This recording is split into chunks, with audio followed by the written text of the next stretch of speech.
네, 이번에는 주요 7개 나라 G7 정상회의가 열리는 일본 히로시마로 가보겠습니다. 한일 또 한미일 정상회담이 잡혀 있는데 어떤 얘기가 오갈지 현지 특파원 연결해서 자세히 알아봅니다. 박원기 특파원, 이 내일 정상회의를 앞두고 현지 분위기 지금 어떻습니까? 네, 저는 지금 주요 7개국 정상회의 공식 일정이 시작되는 히로시마 평화기념공원 인근에 나와 있습니다. 공원 주변엔 현재 경찰들이 배치돼 모든 사람들의 접근을 차단하고 있는데요. 실제로 히로시마 시내엔 경찰 2만 4천여 명이 투입돼 삼엄한 경비를 펼치고 있습니다. 히로시마는 기시다 총리의 지역구이기도 한데요.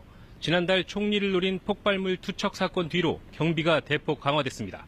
각국 정상들도 속속 도착하고 있습니다. 바이든 미국 대통령도 몇 시간 전에 히로시마에 도착해 기시다 총리와 정상회담을 마쳤습니다.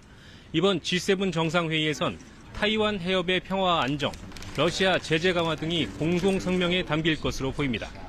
타이완 문제에 관련해 중국은 오늘 불장난하면 불에 타 죽을 것이라는 격한 반응을 또 내놨습니다.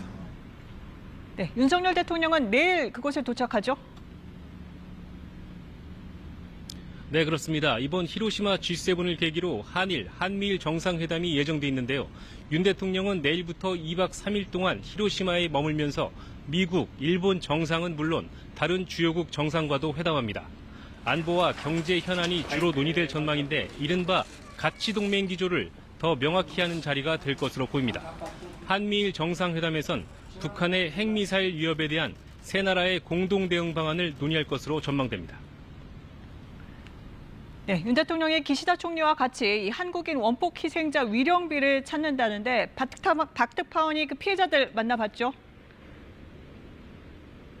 네, 그렇습니다. 두 정상은 평화기념공원대에 있는 위령비를 참배할 예정으로 알려졌는데요. 오늘 히로시마에 도착한 한국 원폭 피해자 협회 관계자들은 기자회견을 열어 원폭 피해로 통안의 세월을 보냈다며 핵무기 없는 세상을 만들자는 메시지를 발표하기도 했습니다. 78년이 지난 지금 히로시마에 사는 한국인 원폭 피해자는 70여 명 정도가 생존해 있는데요. 아픔의 역사를 견뎌내야 했던 한국인 피해자를 직접 만나봤습니다. 일제가 패망으로 치닫던 1945년 8월 6일 인구 35만 명의 히로시마에 원자폭탄이 떨어졌습니다.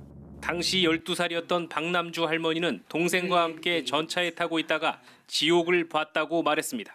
ピカッと光と火の塊ぷってんくりもう電車わーでみんな大きな悲鳴を上げたと思うんです。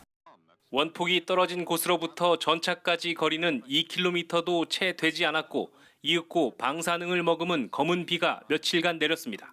박 할머니는 실종된 외삼촌을 기다리며 78년 동안 히로시마를 떠나지 못했습니다. 생활고뿐만 아니라 눈에 보이지 않는 차별과도 싸워야 했습니다.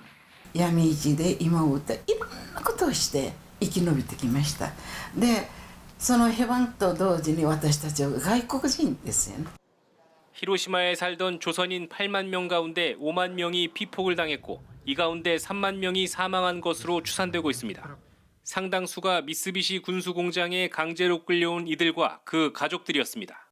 日本が植民地時代ですね、併合してた時のその方たちが日本に渡ってきて、中には強制連行された方ある。 이들의 영혼을 달래기 위한 한국인 원폭 희생자 위령비는 원폭이 투하된 지 25년이 지난 뒤에야 만들어졌습니다. 위령비는 1970년 처음 세워졌지만 일본의 차별 정책과 제1동포 간 갈등으로 공원 밖에 방치돼 있다가 1999년에야 비로소 지금 자리로 옮겨졌습니다. 전쟁 가해자이지만 원폭 피해만 주로 강조해온 일본 정부 태도에 대해 부정적인 시선은 여전합니다. 한일 정상은 처음으로 한국인 희생자 위령비 앞에서 함께 고개 숙일 예정입니다. 히로시마에서 KBS 뉴스 박원기입니다.